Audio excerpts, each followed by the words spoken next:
নমস্কার বন্ধুরা, সরস্বতী লাইফস্টাইলে তোমাদের সবাইকে স্বাগতম আর অনেক অনেক ভালোবাসা। তোমরা সবাই কেমন আছো? আশা করি সবাই ভালো আছো আর আমি খুব খুব ভালো আছি। তো প্রতিদিনের মতো আজকেও নিয়ে চলে এসেছি একটা অন্যরকম ভিডিও। আজকে বানাবো আমি নিরামিষ আলুর দম। তো নিরামিষ আলুর দমের জন্য এখানে কিছু পরিমাণে আলু নিয়েছি, এখানে আদা কুচিয়ে নিয়েছি, লঙ্কা চিড়ে নিয়েছি, ধনেপাতা কেটে নিয়েছি, টমেটো, তেজপাতা, এখানে জিরে গুঁড়ো আছে, আর এখানে আছে আলুর দমের মশলা। তো আমার এখানে আলুটা সিদ্ধ হয়, তো আমি এই আলুর দম এই আলুটি আমি কুকারটিতে সিদ্ধ করে নেব। তো এখানে আমি কুকারে আলুগুলি সিদ্ধ হতে দিয়েছি, এটা সিদ্ধ হোক।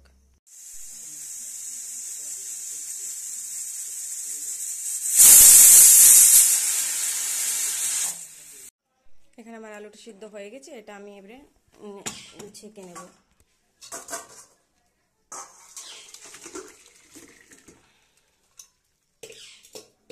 তারপর আমি এই আলুগুলিকে এবারে ছাড়িয়ে নেব, চকাগুলি ছাড়িয়ে নেব। তো আমার এখানে আলুগুলো ছাড়ানো কমপ্লিট। তো আলুগুলো ছাড়ানোর পর এই যে এখানে আমি কড়াই বসিয়ে দিয়েছি, তেল দিয়ে দেব।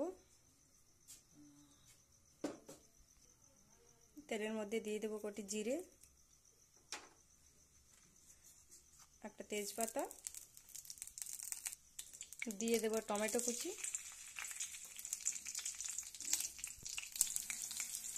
তারপর দিয়ে দেবো আদা কুচি,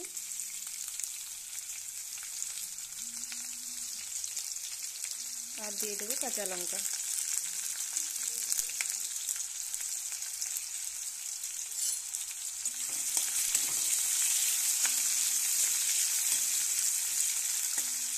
বন্ধুরা, আলুর দম করতে চাইলে আলুটা কুচি কুচি করে কেটেও করতে পারো, আর এরকমভাবে সিদ্ধ করেও করতে পারো। আমি সিদ্ধ করে দিলাম, কারণ সিদ্ধ করে আলুর দম বানালে আলুর দমটা একটু গাঢ় হয়। তারপর তেলটির মধ্যে দিয়ে দেবো হলুদ গুঁড়ো,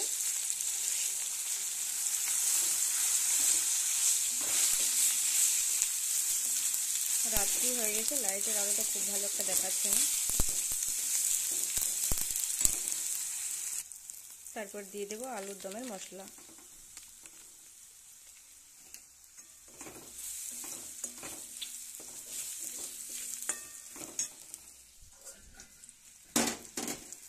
তারপর আমি এখানে আলুগুলি ঢেলে নেব।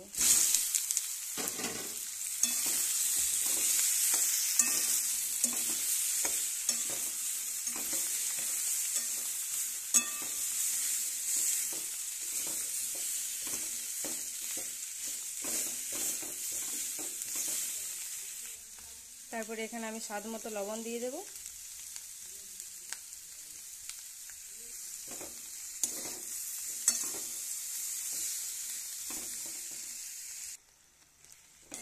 তারপরে একটুখানি নেড়ে ছেড়ে এটা আমি জল ঢেলে দেব।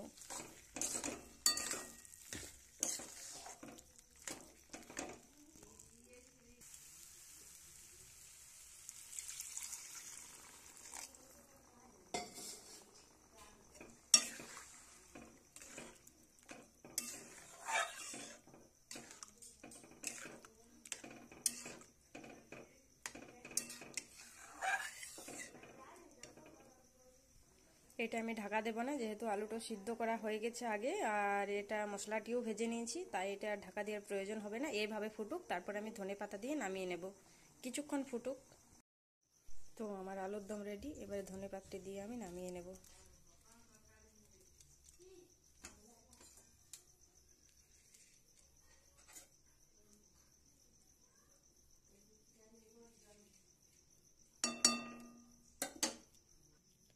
তো আমার ভিডিও যদি ভালো লেগে থাকে তো please please please like comment share এবং সাবস্ক্রাইব করে দিও। আজকের ভিডিও এই পর্যন্তই, কালকে আবার দেখা হবে অন্য কোনো ভিডিওর সাথে। ততক্ষণ সবাই ভালো থেকো, সুস্থ থেকো, টাটা।